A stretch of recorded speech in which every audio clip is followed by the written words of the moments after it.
Hey Jesse, it's Jason. Just got off the phone with you, so I know you're expecting this video. And just want to give you an overview of the plane. Move this tripod out of the way. Just kind of let you look up underneath, see all the good stuff going on. I'm going to plug it in for you here shortly. And got the antenna on here, and instead of the old way where you'd squeeze right here and pull, just lift right up and it comes right off. Okay, what I have in here is I have an AR-6100. I just kind of have a double-sided sticky tape because that one's the one I use to test all my electronics with, so it'll come back out. But that's where you're going to want to put your receiver. You're going just under the edge of this foam, because you have this little lip here that it's going to have to clear. And as long as you're up underneath that foam edge right there, you're great. You got your control board for your lights down in here, and everything's plugged in. As you can see, I have a zip tie here. This won't be here. I'll send you with like 2 or 3 zip ties. That way, you know, you can have a go or two at it without having to worry about not having any zip ties. It is quite the rat's nest, but I am up off the servo for the most part. You got 2 servos down in there, your elevator and your rudder, and basically the wires go in between and over everything. All the wires run under the retract servo and linkage. This is your Beck wire that I have running up. It's longer, so I ran it over instead of under because it's actually higher than the ESC. I have the 1350 Rhino LiPo in there for the time being, and as you can see, it's a tight fit.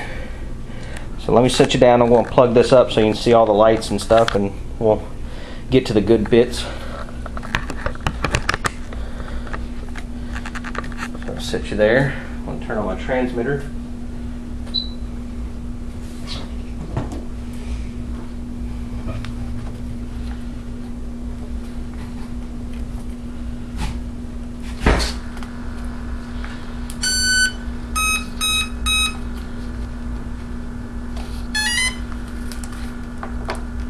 You have to do some creative tucking on your battery wire so that it doesn't interfere with the retracts coming up and down.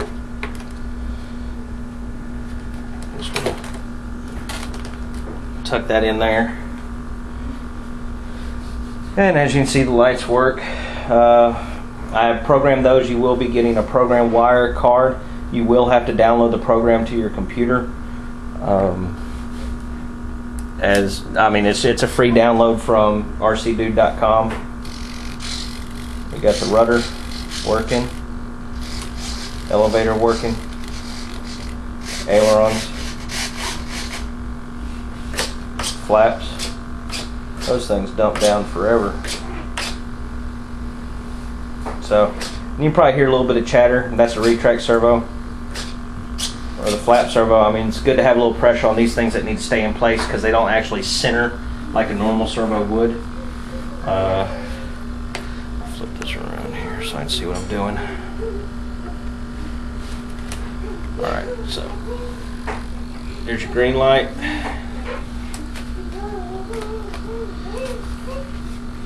And your red. And of course, the 2 underneath are easily seen, and things are bright. You shouldn't have any problems keeping track of this. Motor spools up. Actually, it does.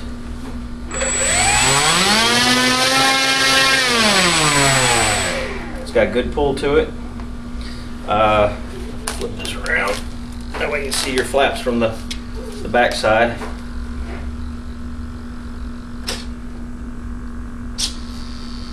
Full flaps, like I said, aren't necessary. You can probably use a little bit more on the mid flaps. I'll look at my settings in my plane and I'll give you my settings, and hopefully that will square you away as far as good landing practice, you know, to slow you down well. The retracts, we have gear doors put on. so that when they go up, the gear doors are flush.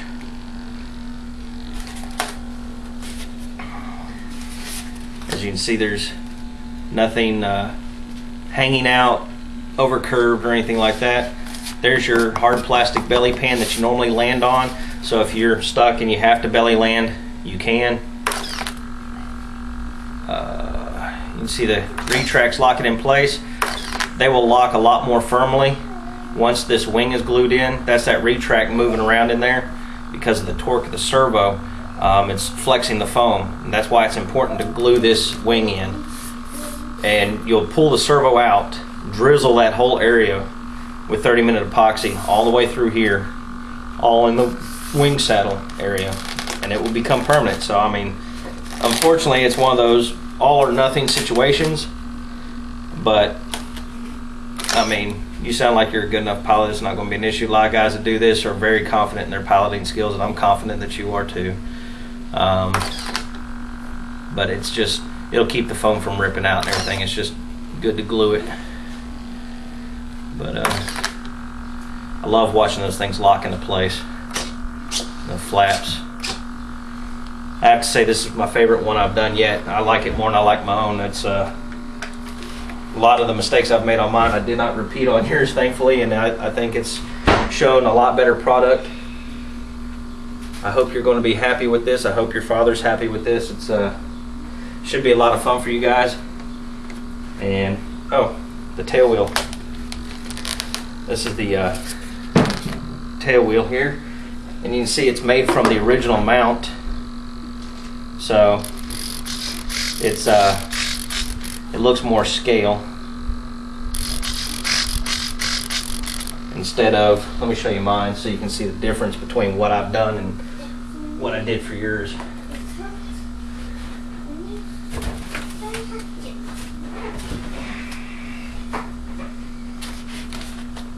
can see on mine, it's just a plastic tail wheel assembly from Dubro. It just kind of sticks out. It's not real impressive. It's just blocky. It doesn't look like it's part of the plane as much as yours does. So you can see where I smacked the ground yesterday in that crash and tore it up over here, and of course shattered the cowl and all that stuff. But anyway, that's just my bad. I was getting too comfortable with the flaps and took too big of a chance.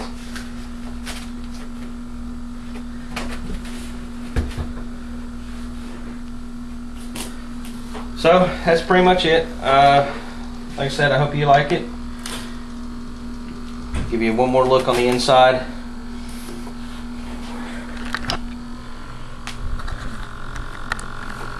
Just kind of, you can see everything in here. And that servo arm is going to come up through here, and it'll probably bump into the wires a little bit. It ain't that big of an issue. It's, everything moves and doesn't flex the canopy or anything. And your elevator rod will rub just ever so slightly on the receiver. I think your orange receiver is a little bit thinner than this, so you might not have any complications at all. So I know it looks like a rat's nest in here. Unfortunately, it's not going to get much better unless I took the time to cut down all the wires and stuff and make things exact lengths, and that can get to be real tight and real cumbersome. So which I'll do it if you want, but I don't do it to mine, and it's really, it doesn't do well if you have to repurpose any of the electronics. So another thing you'll notice is the servo, over prolonged usage, being up or down, will get hot. Let it cool down after a flight, you know, go fly another plane. I got such a big servo because it can retain that, you know, it can handle that heat and the torque that this plane puts out. So it's nothing to be stressed over. It's natural for it to do that. You just gotta let it cool down. So other than that, I think that about does it. The wheels are, you know, stanced so that you'll have good stability on the ground, and the lights are good, and gear doors come down, and man, I like it. You know, I'm really proud of this one.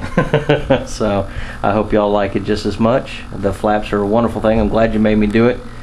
It's a neat little aspect that I've learned, So anyway, I'm going to quit yamming, and hope you enjoy the video.